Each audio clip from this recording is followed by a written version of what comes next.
I'm going to show you a little video. This was done in 2011 and it's very pertinent because it's actually Victoria. Now some of you have probably seen this already, but I want you to have a look at it. It only goes for a few minutes and I'll just give you a bit of an expose on how farmers and other people have been experiencing symptoms associated with the exposure. And then what I'm going to do is go into the actual health effects, and it all makes sense as we go through. Now, I'm not a health expert, I'm a lawyer, so I pick out stuff from the law, and hopefully I can explain to you that the material that I use is all backed up by either science or authorities. So that's really what I'm trying to do tonight for you. All right, so we'll just watch this first.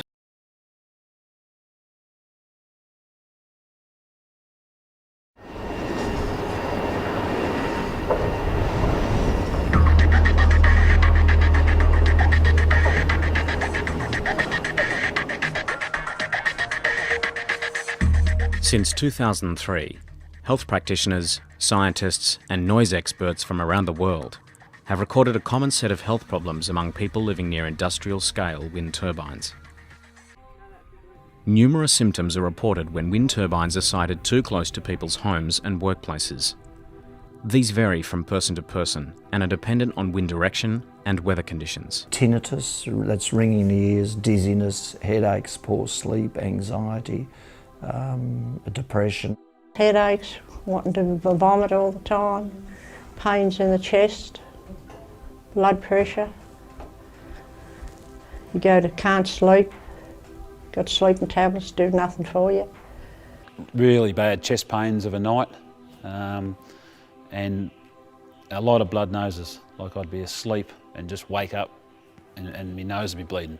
And it's just pretty scary stuff. And I developed the most severe headache I'd ever experienced.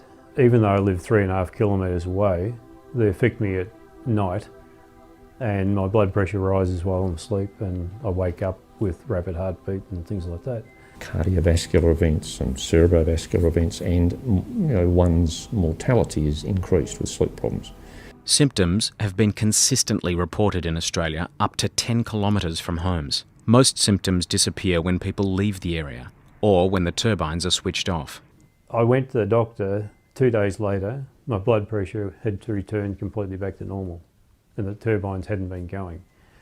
I remember there was like 5 days straight and it was dead calm, they weren't turning and we were just back to normal. It was just great. And then you get up the next morning and bang, they're going again and you just sink into depression and you start feeling the same effects just come back. Placing wind turbines too close to homes has a negative impact beyond personal health issues. Over 20 Australian rural families, some who have been on the land for decades, have been forced to sell or even abandon their homes because of serious ill health caused by wind turbines.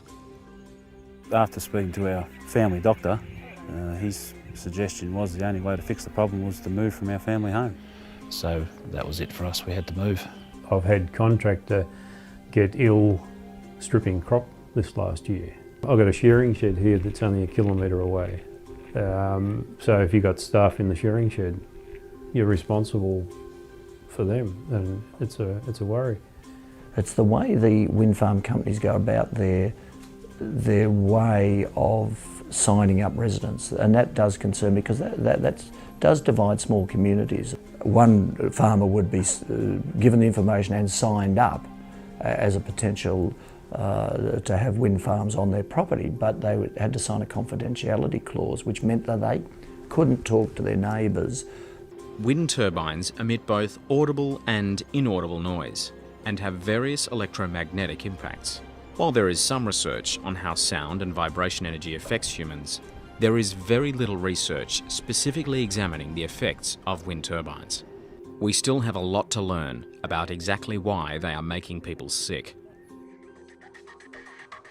I think firstly it makes sense to site the wind turbines as far away as possible from where people live.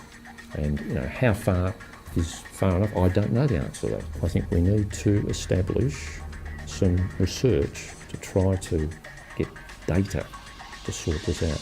And now, the issue is in the national spotlight, with the Australian Federal Senate inquiry making important recommendations in June 2011. This includes that the noise standards should include appropriate measures to calculate the impact of low-frequency noise and vibrations indoors at impacted dwellings.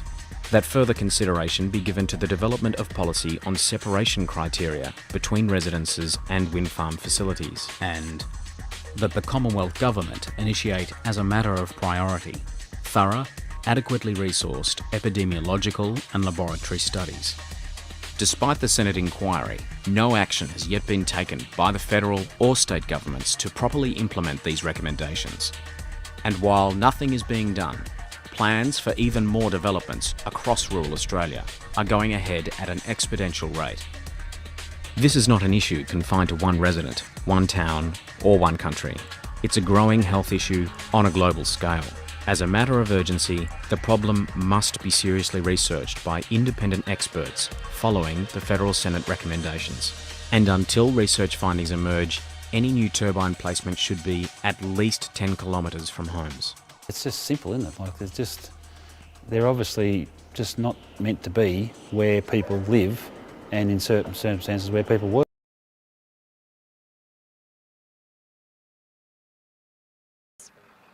So we were just standing out here reporting when this man came out and stopped by to ask us why the wind turbines weren't turning, and he himself is a resident out here amongst the wind turbine array.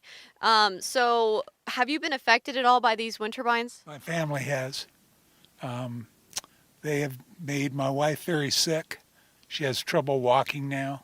Her joints ache. We sold off our cattle. They weren't doing well. Our chickens stopped laying eggs. And we're planning on moving. We're being forced out. Is there anything else you want to say about, the wind turbines and things like that?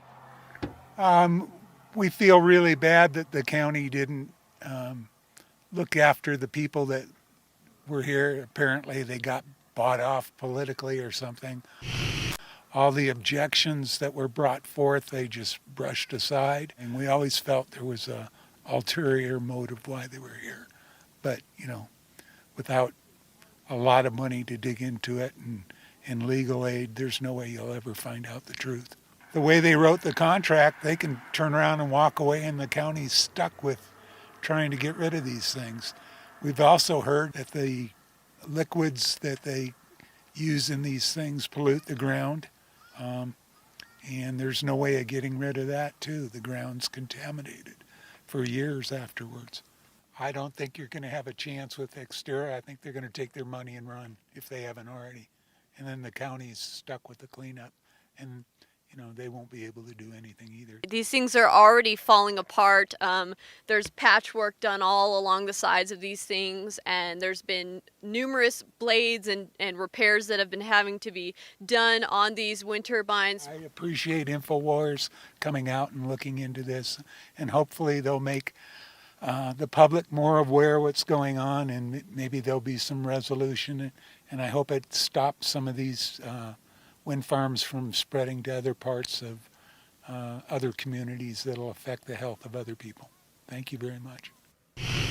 I'm here with Joe Cobb and his son. They are both residents out here in Callahan, Colorado. So Joe, how's it been living amongst the wind turbines? Torturous, absolutely torturous. It's just something that's just every day. It's just berated and beat on every day. You can't get away from it. And now that they're down, we don't know what to think. You guys do have livestock and animals. How have your animals been? I mean, I know you said that a lot of them have actually passed and you've had a lot of problems. Can you tell us about that? Yeah, we've lost 16 animals in the past 18 months since they turned these things on.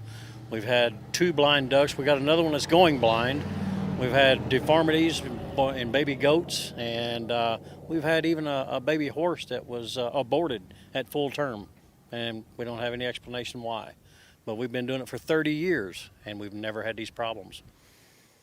And what about you? What type of symptoms and health problems do you experience from the wind turbines? It's been exhaustion, is a good way to describe it. It is, you can sleep 8 hours every night, you wake up, you're just tired. You stay tired.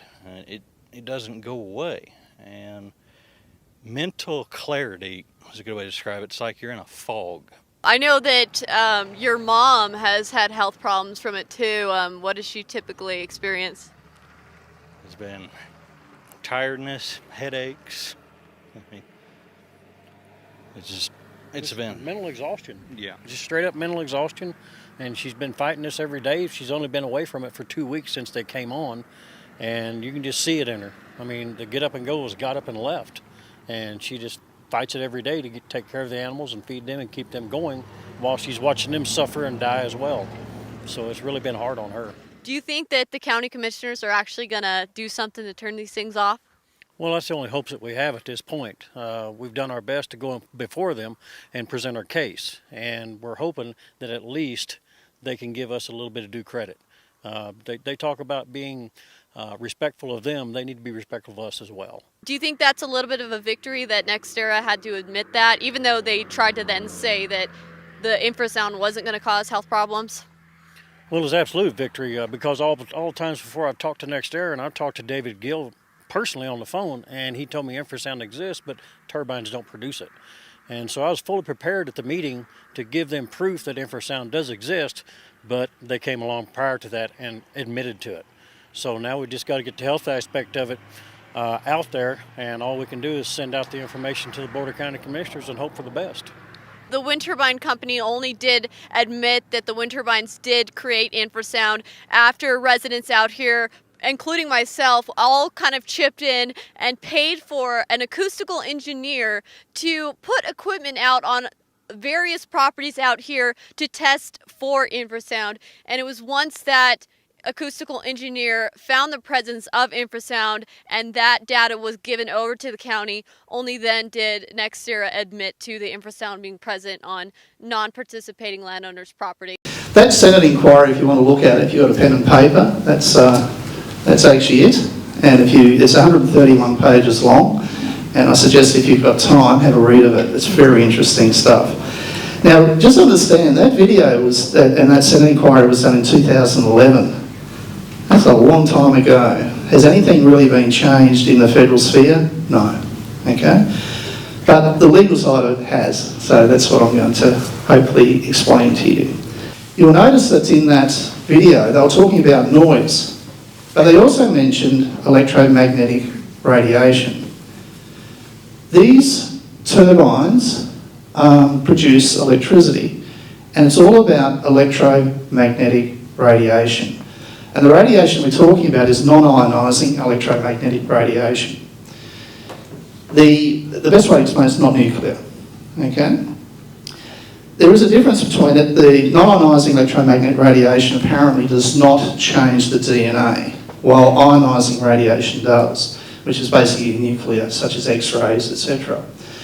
Does anybody know what the difference is between your normal radiation coming from the turbines and nuclear radiation actually is? The only difference is the frequency, how fast it actually impacts or penetrates the human body in regards to its speed. So if you're talking about hertz, you've probably heard of that before. So if I have 1 hertz or 50 hertz, such as we have in PowerPoints, for example, which is pretty much what most of our electricity is today, that means that my body is being exposed to radiation 50 cycles per second. So basically what it means is every second my body is being penetrated and hit with electromagnetic radiation 50 times.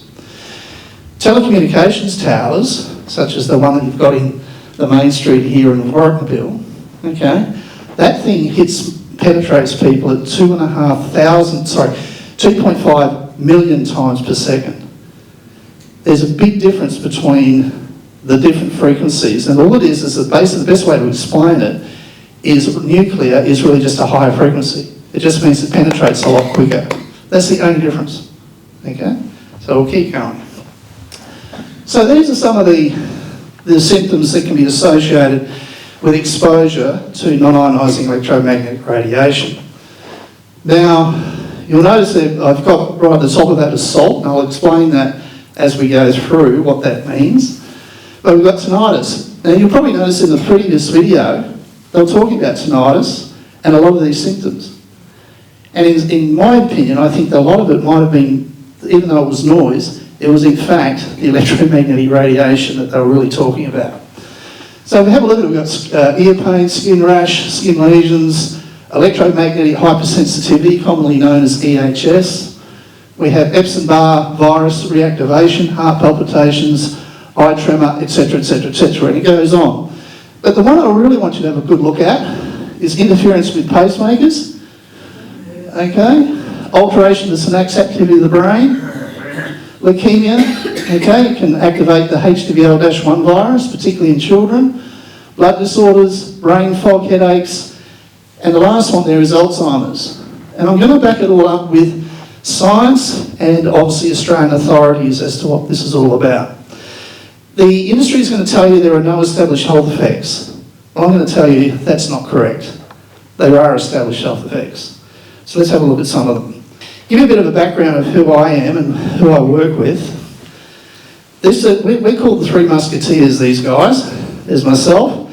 The guy in the middle is Dr. Russell Cooper, who's a medical practitioner.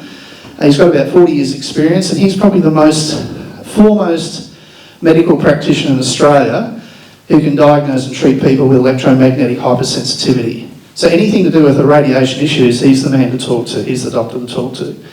The guy on the right there, that's Victor Leach, and he's a radiation physicist. And he used to work for this, the equivalent to PANSA, which is the Australian Radiation Protection and Nuclear Safety Agency. And he was with them for about 20 years. And then he set up his own independent science group, which is called ORSA. And it's made up of quite a lot of scientists and very qualified people in the realm of electromagnetic radiation issues. And they have the world's largest database on adverse health effects associated with exposure to this sort of radiation. So this is the toolbox, I guess you could say, that we use. I'll just go through and explain a little bit about Dr. Cooper. Dr. Cooper, how I met the man was there was a case called McDonald and Comcare, which was a case some years ago, probably about 15 years ago, 16 years ago. And I had a patient, well not a patient, a client who was referred to me by Disability Support Services, and they said that she was allergic to the 21st century. And I said, what are you talking about? And they said, oh, she's allergic to electricity, electromagnetic radiation. And I thought this was part of the tinfoil hat brigade sort of stuff. And I thought, oh, well, I'm a lawyer, I'll sit down and listen and see if there's any truth to the matter. Well, I sat down with her and I started to realise this lady's actually telling the truth. I could tell. And so I got her to go and see Dr. Cooper. And Dr. Cooper came back and diagnosed her as having electromagnetic hypersensitivity. Now since then I've formed a very great relationship with Dr. Cooper and with Victor Leach, and we've been very successful in stopping a lot of infrastructure Australia-wide. I didn't realise how many people Australia-wide are affected by electromagnetic radiation issues, either it be from towers, wind farms, whatever it might be.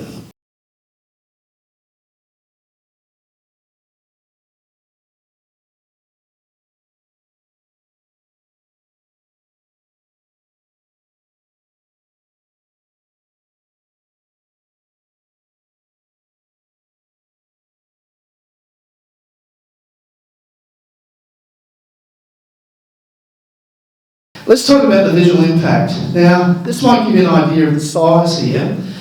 The Warracknabeal one's, 280 metres per turbine. That was at the time, the largest in the world was at 260 metres. We're now looking at 280, so it's even higher. Almost the same size as the Eiffel Tower. That might give you an idea of the size. That's the London Eye. There's Big Ben. That's the Eiffel Tower. Yeah, how many towers? How many turbines at the Warracknabeal? 230 proposed. How many? 230. 230. Plus at the Wilkur one, you're going to have 97. Okay? Now that's the eye. That gives you an idea, it's just the eye. It's amazing the size of these things. Let's have a look at the Murra wind farm. I went and had a little look around yesterday by myself. I thought, oh yeah, I'll have a bit of a squeeze. And it was quite incredible what I found when I went there.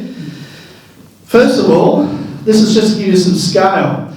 Here's a photograph from a car. Have a look at that wind turbine sitting there. Now these are only, 230 metres, so they're a lot smaller than the Warracknabeal one. So the one on the far left of my hand is the one I took a photograph yesterday. That's 230 metres, that one's 280. Look at the size difference, absolutely huge. And this, I believe, is the Eureka Tower in comparison. So that gives you an idea of the size of these things. Anyway, let's have a look at this 231. Now, when I was looking at it, it made me feel like I was quite close to it, but when I actually look carefully, you'll see there's a little image that looks like some structure or something at the base of the tower. Can you see it? Guess what that is? A truck. That's a semi-trailer. And I zoomed in, and there it is. These things are massive. So now let's get into the electromagnetic radiation side of things. When you have electricity, you have two fields. You have an electric field and a magnetic field. When electricity goes through the air or through a cable or anything like that, it always generates a magnetic field around it. That's how it works, and that's why it's called electromagnetic radiation. The electric field has its own dangers, and the magnetic field has its own dangers as well. Its own health risks for both, and that's what we're going to talk about. Let's have a look at these turbines. Now this is a typical turbine. They use neodymium magnets, which are extremely high powerful magnets.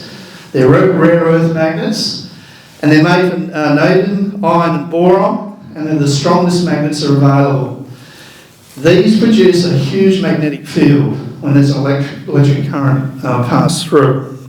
The grade that we're talking about with these size turbines, the grade N42 particular ones have around 13,200 Gauss, while the highest at the top, which is N52s, are as high as 14,800 Gauss. Now you probably know what that means.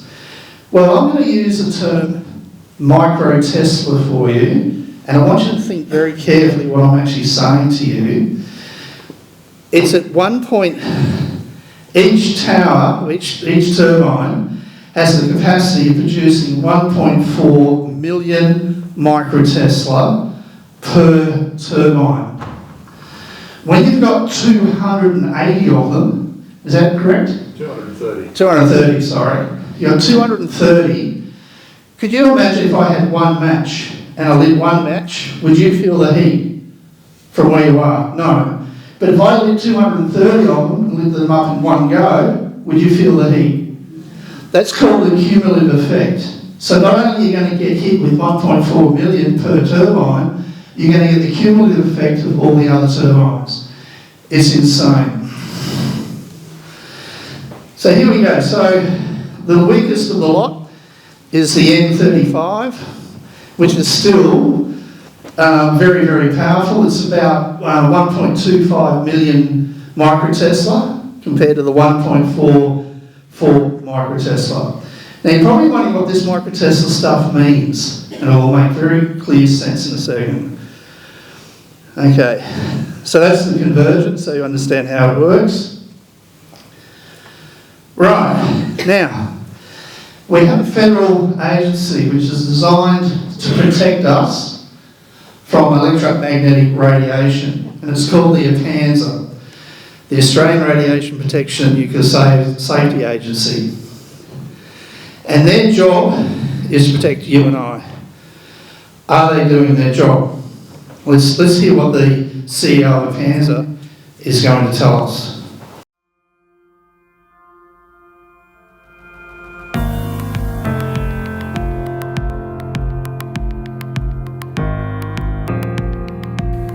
The Australian Radiation Protection and Nuclear Safety Agency, or APANSA, is the independent regulator of Commonwealth entities that deal with or produce radiation.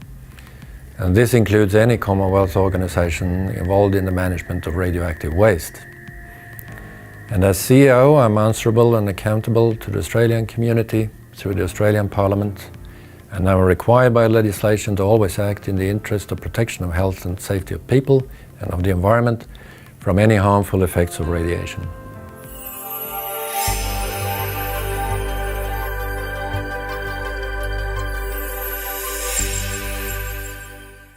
We're talking about what we call ELF, which is extremely low frequency electric and magnetic fields. And they exist whenever the electricity is distributed in power lines or cables or used in electrical appliances and equipment. So this is basically what the APANSA is really set up to do, is to try and protect us. So let's have a look at some of their safety standards. Now, the thing is here, they're saying that the operation exposure to ELF EMF means electromagnetic frequencies in workplaces, has been found to be generally higher for electrical applications. The average magnetic field exposure can range from 0.4 to 0.6 of a microtesla for electricians and approximately 1 microtesla for power line workers. 1 microtesla for power line workers, I just told you it's 1.4 million per turbine. Okay, we'll keep going. In the electrical supply industry, workers may be exposed to magnetic fields which can exceed 2,000 microtesla and electric fields up to 30 kilowatts per metre. Anyway, what they're trying to say is that they believe that these exposures are okay. But I've already told you that the magnetic fields from these things are massive. Let's continue. This one's a APANSA document talking about power lines. Now they're going to mention a thing called leukemia, which is really what a lot of this tonight's about. So I want you to listen about what she says about the leukemia issue. Hi, I'm Fiona. I'm here to talk to you about power lines.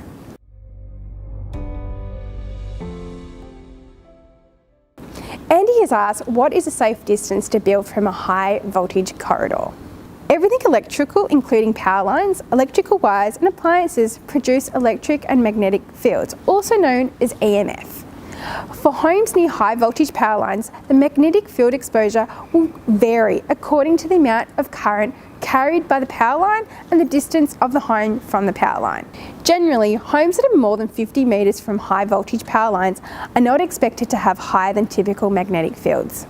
At ground level, directly below power lines, magnetic fields reach as much as 20 microtesla. These are well below the exposure limit prescribed in international guidance of 200 microtesla. Current research has not been able to confirm a link between magnetic fields and childhood leukemia or any other health effects. However, research is continuing. If you're curious about levels in and around your home, APANSA does have meters available for hire for measuring magnetic fields. Go to our services on the APANSA website for more information.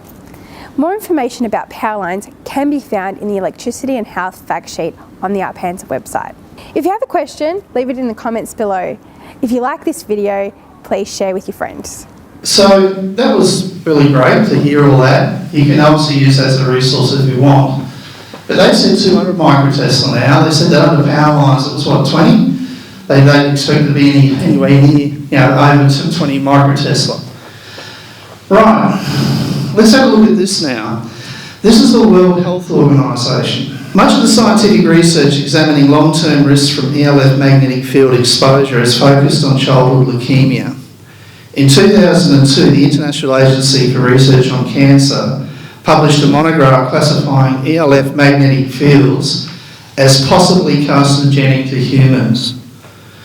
Now, this classification was based upon pooled analysis of epidemiological studies demonstrating a consistent pattern of a twofold increase in childhood leukemia associated with average exposure to residential power frequency magnetic fields above 0.3 to 0.4 of microtesla.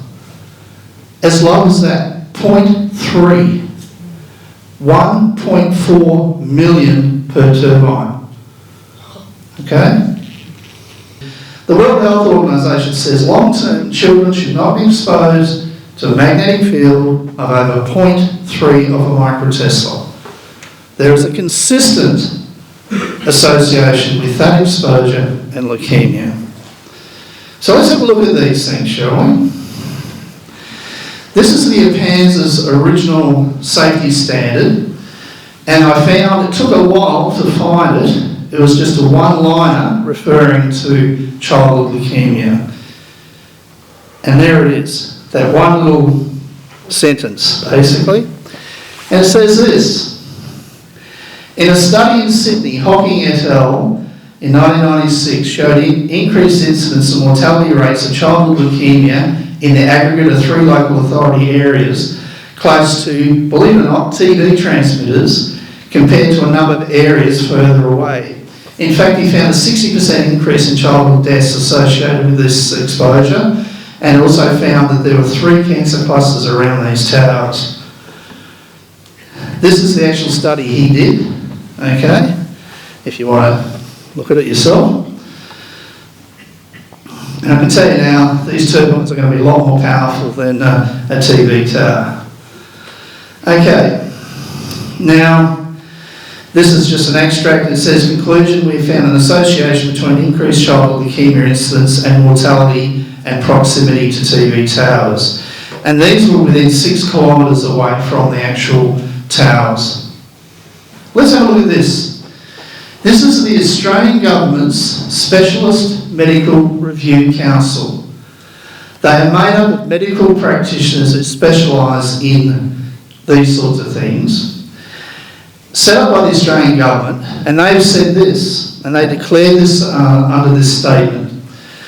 They declare that there is sound medical scientific evidence on which the RMA could have relied upon to amend the statement of principles to include the factors applying to chronic lymphatic leukemia as set out below. And there it is, non-ionising radiation.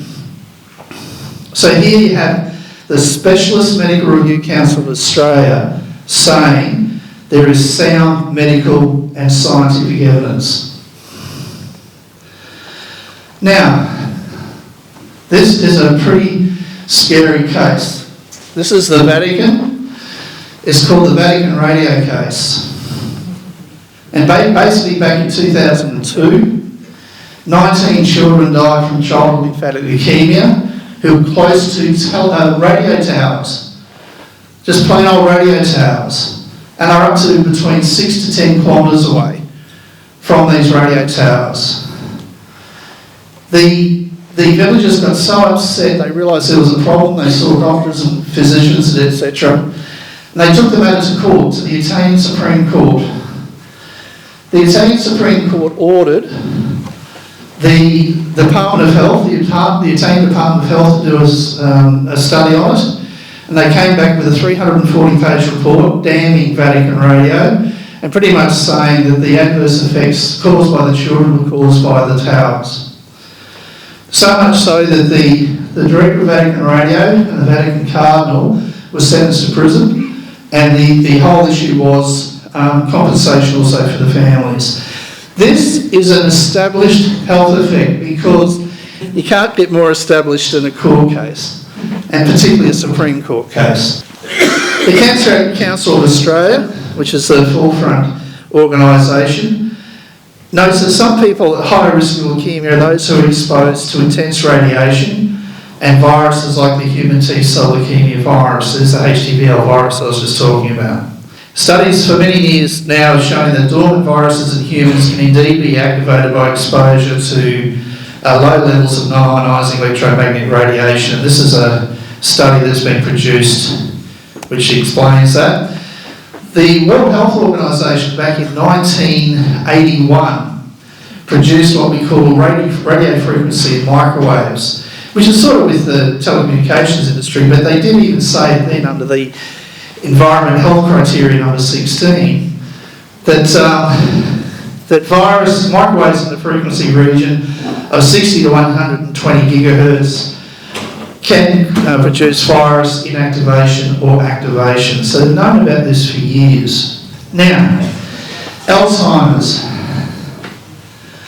In 2010, the Australian Specialist Medical Review Council provided a statement of principles concerning Alzheimer's type dementia and concluded that being exposed to a magnetic field of only 2 microtesla at least 8 hours per day over a period of 10 years would be connected to the onset of Alzheimer-type dementia. In fact, here it is. And they actually said, if you read up the top, Alzheimer-type dementia or death from Alzheimer-type dementia. And they're basically saying, yes, being exposed to at least 2 microtesla of extremely low frequency electromagnetic radiation. There it is. I don't know about you, but I wouldn't want to be around a 1.4 million microtesla turbine. Okay? Alright, now I'll just explain the magnetic fields. Now let's get into electric fields. Now this is an APANSA, this is their supporting document to its safety standards in regards to electric fields. And this is a document called The Medical Aspects of Overexposure to Electromagnetic Fields. This is the paper I'm referring to. And this is the supporting document to the Australians' safety standards that we are being exposed to. I've got a funny feeling they haven't read their supporting paper in setting their standards. Because this is what it says.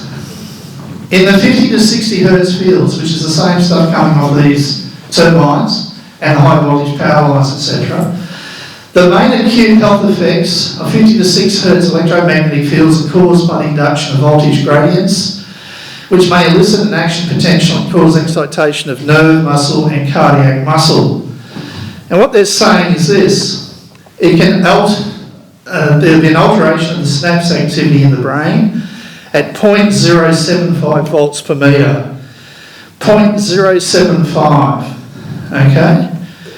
That's the synapse activity. For nerve damage, you're looking at 6.15 volts.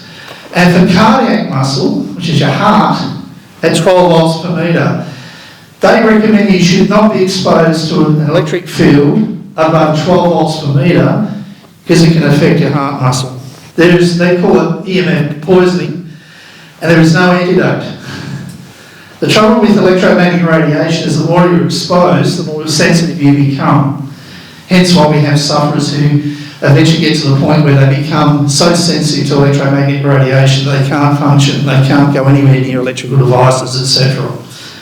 This is a little juicy little piece of material I found from the APANSA safety standard itself, and it says this. It refers to another supporting study, and I'll read this to you.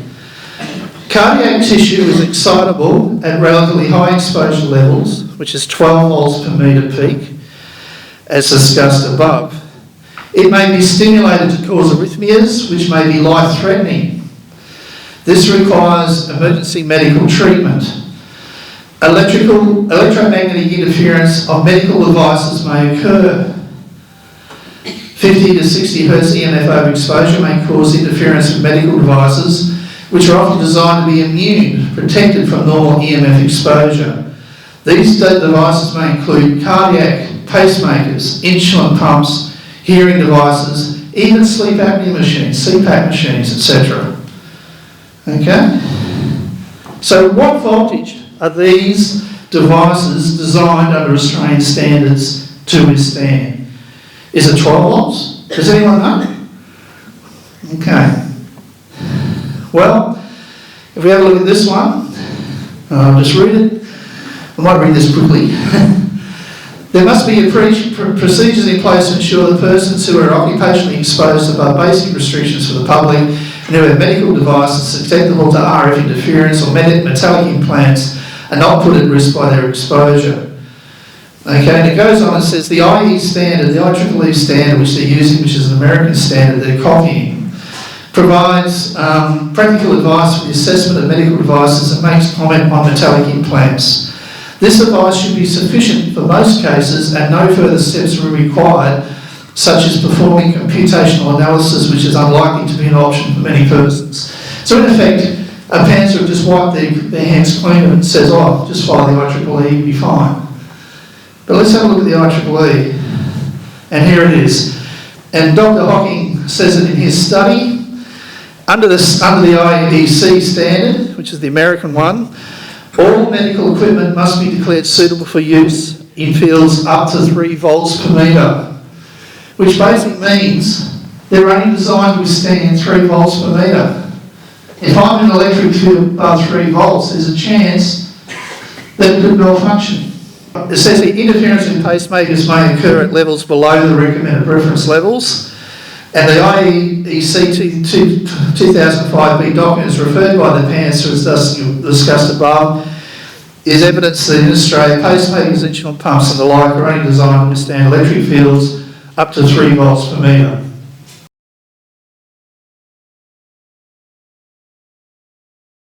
And this is the noise assessment criteria done by the developers. And they said, look, the most that we're going to go up is 45 decibels, at night time will be 35, daytime 37, and daytime non-host background at 5 decibels. They were trying to say that's the worst it could possibly be at those levels. I got, with the assistance of the clients that I was working with, we got some specialist people who come and measure the actual noise that came from there, and we came to a completely different conclusion. And the report that we came out with the automatic measurement data that we did showed that the Windy Hill wind farm had a peak decibel rating of 74.2 decibels with an average of 49.95 decibels. And look at this, the Caban wind farm, which was non-operational, but still from its high voltage power lines that they were still feeding through the site, had a peak of 66.6 decibels and an average of 51.82. Now get this, we then checked out the Charlton one, which hadn't even been built yet, but they had high voltage power lines and a little bit of infrastructure. 84.7 decibels and 59.39. And the residences in the area, because there were people that were living nearby, were exposed to 63.2 decibels. Doing your own independent measurements is so crucial to this sort of stuff. Don't trust what the developers are putting in front of you, okay? Right, let's have a talk at this one. Nuisance. Now, there's a Bald Hills wind farm. I don't know if anyone heard of that one before, but that was actually in regards to sleep deprivation for some various residents, and they won, which is good news. And they did it on nuisance. And this is basically what it is. If your neighbour emits electromagnetic radiation from their land onto your land without your consent, so as to interfere with your enjoyment of the land, it is classed as a nuisance. And you can actually, under nuisance law, stop them. And that's exactly what happened with Bald Hills. Nuisance law is extremely powerful. And you can stop big developments with simple things like this, believe it or not. Okay? Now, the thing with Bald Hills, it won in the case called Urine against Bald Hills Wind Farm. And that was in the Victorian Supreme Court in 2022. So it wasn't that long ago. And a great case, and if you ever get a chance, have a read of it, and it'll explain to you about noise, sleep deprivation, the whole bit.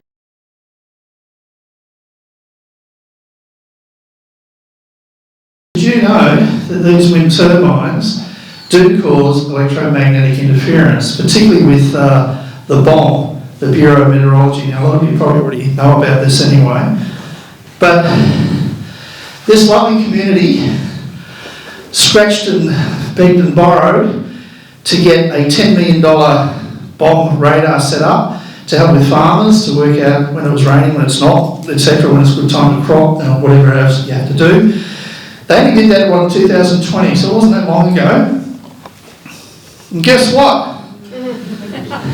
The Rainbow Radar Station. This is a newspaper clipping that I pulled out, where Sheep Hills is in Bulla, is it Wall or Whale? Whale. It looks like rain, doesn't it? That's not. That's the wind farm creating interference and making it look like there's rain. Now you can imagine once the Warracknabeal one's done up, the Wilkur, the whole lot, it's going to start looking a little bit weird.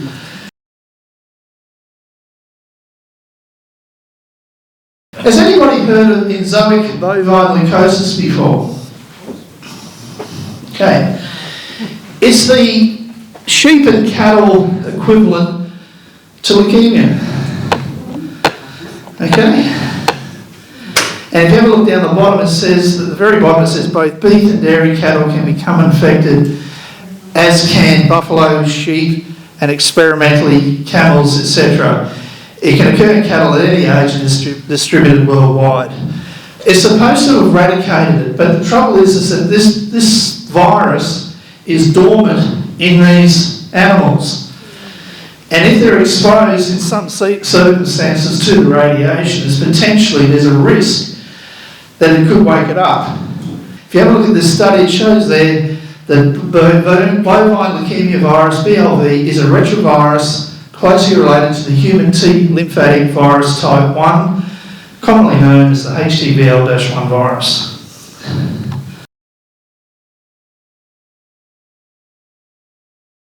So the Environmental Protection Act 2017 is actually, one thing you got to understand, embrace the law. The law is designed to protect you, all right? It's just the way you use it and the way you put it to its to test and to task. A lot of lawyers don't go to that extreme, but you need to. You need to look very carefully because the law is really designed to protect you. Okay, the criminal law is designed to protect you from the radiation.